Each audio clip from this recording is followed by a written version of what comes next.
안녕하세요. 마음을 구하는 TV 마구TV 손정현입니다. 제가 지난 영상에서 주의, 그것도 부모에 의해서 만들어지는 어떤 내사의 과정에 대해서 말씀을 드렸었는데요. 이번 영상에서는 특별히 부모나 선생님 같은 어떤 권위자에 의한 압박이나 또 강조가 없었음에도 불구하고 내가 성장하는 과정에서 이 열악한 가정 환경에서 겪게 되는 고통을 더 이상 반복하고 싶지 않아서, 또는 부모나 주변 사람으로부터 칭찬과 인정을 받기 위해서 자신의 행동을 타인을 위해서 억제하면서 만들어내는 내면 규칙, 바로 자발적 내사에 대해서 말씀드리려고 합니다.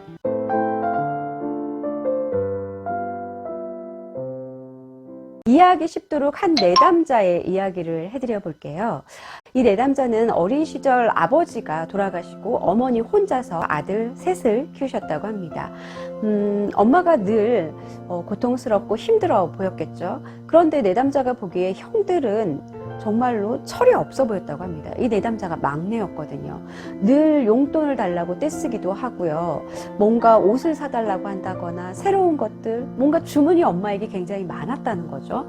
그런 모습을 보면서 내담자는 이 형들을 이해할 수가 없었답니다. 그래서 내담자는 엄마가 양말을 기워주면 기워준 양말을 그냥 신고요. 신발을 새로 사줄까라고 물어보면 괜찮다고, 더 신을 수 있다라고 대답했다는 거죠. 물론 이 내담자의 어머니는 한 번도 야단친 적이 없는 그야말로 자애로운 분이셨다고 합니다. 그렇다 보니까 이 엄마를 더 고생시키고 싶지 않았던 내담자는 늘상 자신의 욕구를 좀 이렇게 억압하면서 살았다는 거죠. 스스로 이렇게 생각을 했대요. 형들이 너무나 엄마를 힘들게 하니까 나라도 엄마를 힘들게 해서는 안 되겠다. 절대 엄마를 마음 아프게 하는 일은 없어야겠다. 나마저 엄마 속을 썩이면 엄마는 이 세상에 의지할 사람도 하나도 없기 때문이다. 누구도 강요한 적은 없었어요. 이렇게 행동하라고, 이런 생각을 하라고. 그저 내담자 스스로 이런 생각들, 이런 규칙들을 마음에 만들었다는 겁니다. 사례의 주인공처럼 누구나 내면의 규칙은 가지고 있습니다. 이 부분에 있어서 자유로울 사람은 아무도 없다고 저는 생각해요. 주변에서 강요하는 사람이 없었음에도 불구하고 내 스스로가 만들어내는 가치관인 거죠. 몇 가지 예를 더 들어드리면 조금 더 이 자발적 내사가 어떤 식으로 내면에서 만들어지고 또 작동되는지 이해하시는 데 도움이 될 것 같아요. 내면 규칙이라고 하는 건 어린 시절부터 내가 사회생활을 하면서까지 계속해서 만들어지는 거기 때문에요. 우선 어린 시절 성장기 환경이 굉장히 중요하게 작용할 수밖에 없습니다. 경제적으로 부유하지 않은 가정에서 자랐다, 좀 결핍이 있었다라면 내면에 어떤 규칙을 갖게 될까요? 그런 환경에서 자라다 보면 부모를 바라보는 이 관점이 좀 자녀마다 다를 거라고 저는 생각하거든요. 그리고 이 부모를 바라보는 자녀의 관점에 따라서 만들어지는 내면의 규칙도 그 결이 조금씩 달라질 수 있습니다. 부모가 고생하는 모습을 보고서 가여움을 느끼고 조금 연민을 느낀 자녀라면, 우리 부모님이 이 어려운 환경에서도 저렇게 열심히 노력하면서 사시는데 나도 좀 열심히 살아야겠다. 부모님에게 내가 짐이 되면 안 되겠다. 염려를 끼쳐드리면 안 되겠다. 솔선수범해서 모든 걸 해내죠. 내면에 뭐든지 나는 내 스스로 알아서 해야 한다. 부모님에게 해를 끼치면 안 된다. 시간을 낭비하면 안 된다. 늘상 바르게 살아야 된다. 성공해야 된다. 여러 가지 내면 규칙을 만들어 가겠죠. 또 어떤 자녀는 같은 상황이지만 이렇게 생각할 수 있습니다. 부모가 이 열악한 환경에서 고생하는 걸 보면서 무능력하다. 우리 부모는 경제적으로 조금 답답하고 무능력하다라고 해석할 수도 있어요. 그럼 어떤 생각을 하게 될까요? 경제적으로 무능력하다는 건 악한 거다, 나쁘다라고 생각할 수도 있어요. 나는 저렇게 살지 말아야지. 강한 다짐을 하면서 어떤 돈과 부를 축적하는 곳에 굉장히 집착하고 불안과 강박의 행동이 이어질 수도 있습니다. 또 가정 불화, 가정 폭력이 있었던 가정에서 성장기를 보낸 자녀다. 아버지가 술만 마시면 어머니에게 폭력을 행사했다. 그럴 경우 자녀가 이렇게 생각할 수 있겠죠. 우리 어머니가 너무 불쌍하다, 가엾다. 그럼 어떤 내면의 규칙을 만들까요? 엄마를 더 이상 울리면 안 된다. 나는 엄마를 위해서 살아야 한다. 나는 엄마가 행복해질 수 있는 일이라면 뭐든지 할 수 있다. 정말 엄마가 더 이상 놀지 않게끔 착한 자녀가 되어야겠다. 이런 규칙들을 여러 가지 가질 수 있습니다. 그런데 이것도 마찬가지로 아빠에게 계속 당하는 엄마를 보면서 어떤 자녀는 우리 엄마 너무 답답하다라고 바라볼 수도 있어요. 그러면 이런 내면의 규칙이 또 생기겠죠. 그냥 무조건 순종하는 것은 미련한 짓이다. 사람은 힘이 없으면 누구에게든 착취당할 수 있다.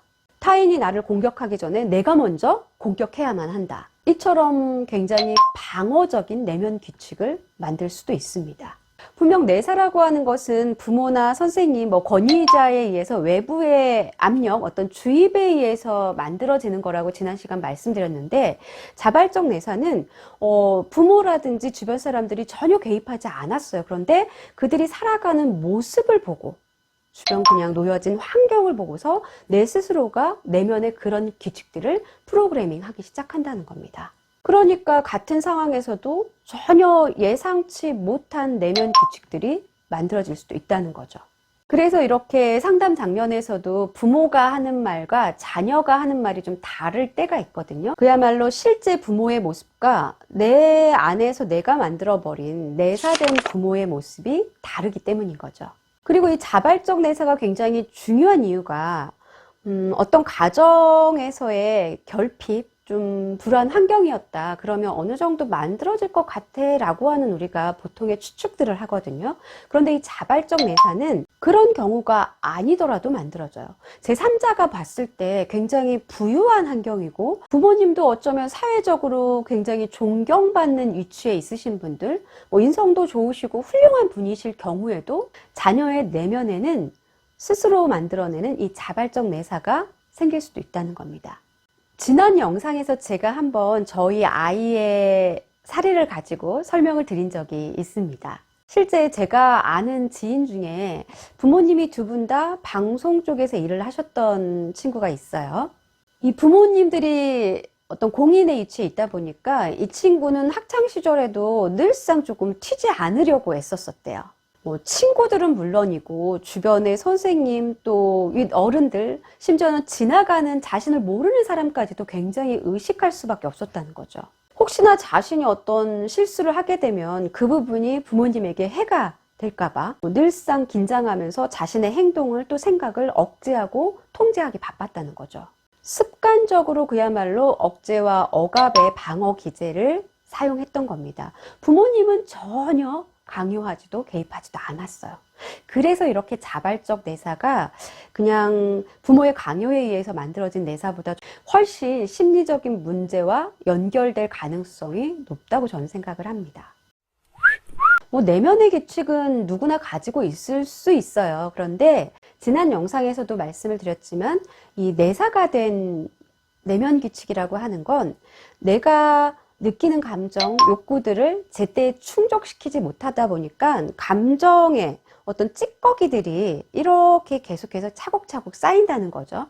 내 안에서 해결되지 못할 그야말로 미해결된 과제처럼 남아있는 겁니다. 사람은 누구나 자유를 원하는데 그걸 억제당하니까 얼마나 불편하겠습니까? 그리고 또 그 불편한 굴레를 자기 스스로 이렇게 만들고 있는 거잖아요. 그것에 따른 나를 향한 어떤 자책 또 죄책감도 느끼게 만들기 때문에 이 자발적 내사는 굉장히 고통스럽게 나를 짓누른다라고 표현하고 싶어요. 특히 제 주변에는 타인에게 굉장히 칭찬과 인정을 받아야 된다. 그러기 위해서는 내가 항상 좋은 매너를 보여줘야 하고 내가 먼저 양보하고 배려해야 하고 그야말로 내 행동과 어떤 생각의 초점이 타인에게로 다 맞춰진 사람들이 굉장히 많습니다. 그래서 어느 때에는 내가 도대체 왜 이러고 살지? 나는 무엇을 위해서 살고 있지? 나는 어느 때 행복하지? 내가 나에 대해서 잘 모르게 되는 거죠. 그것처럼 또 어떤 공허감을 만들어내고 무만감을 만들어내는 일은 없는 것 같아요. 굉장히 스스로 자책하면서 우울감에 빠지는 경우를 많이 봤습니다. 그렇다면 이 내사라고 하는 건 막을 수가 없는 것인데 어떻게 하면 좋을까요? 바로 이 내사가 안 만들어진다면 더 좋겠지만 혹여라도 만들어졌다라면 이것들이 내 안에서 다른 덩어리에 문제를 만들지 않게끔 내가 잘 통제할 수 있어야겠죠. 그 방법은 이 내 내면에서 들리는 여러 개의 목소리에 내가 귀 기울이고 알아차림에 힘써야 된다라고 저는 생각을 합니다. 이 영상을 보시는 분들은 한 번쯤 생각해 보셨으면 좋겠어요. 어린 시절부터 나의 생각과 행동을 통제하고 있는 내면의 규칙들에는 어떤 것들이 있는지, 그리고 그것들이 현재 내가 누리고 싶은 이 행복감과 어느 정도 연결이 되어 있는지, 혹여라도 내가 자연스럽게 추구하고 또 충족시키고 싶은 나의 감정과 욕구들을 방해하는 장애물로 작동하고 있는 것은 아닌지 살펴보셨으면 좋겠어요. 어떻게 살펴보냐면요, 내면의 목소리가 들릴 거예요. 내 내면에서 나 이렇게 하고 싶은데, 나 저거는 하기 싫은데, 이 말을 하고 싶은데, 이게 먹고 싶은데, 이런 게 내 내면의 목소리인 거죠. 그것들을 내가 무시하고 가벼이 여기지 마시고요, 한 번쯤 멈춰보는 거죠. 내가 왜 그 규칙을 지키고 싶은지, 그리고 그 규칙을 지키는 것이 나에게 어떤 의미인지, 그리고 그 규칙을 지키면서 내가 포기해버린 나의 욕구들에는 어떤 것들이 있는지, 내 안에서 일렁이고 있는 이 욕구들은 내가 그냥 모른 척하고 무시해버려도 괜찮은 건지, 섭섭하지 않은지, 한 번쯤 치열하게 나의 내면의 목소리들을 들어주고 내가 함께 나의 내면과 대화를 해보셨으면 좋겠어요. 포기하지 않고 너무 쉽게 타협하지도 않고, 내가 좀 고집하면서 이 내면의 규칙을 고집스럽게 끌고 왔던 그 힘을요, 내가 원하는 욕구를 추구하는 쪽으로, 좀 자유롭게 내가 행동하는 쪽으로 그 고집을 한번 사용해 보시면 어떨까요? 이 자연스러움과 자유로움에서 오는 굉장한 희열, 행복감을 느끼실 수 있을 거라 생각합니다. 오늘 영상 유익하셨길 바랄게요. 저는 그럼 다음 영상으로 또 찾아뵙겠습니다. 안녕.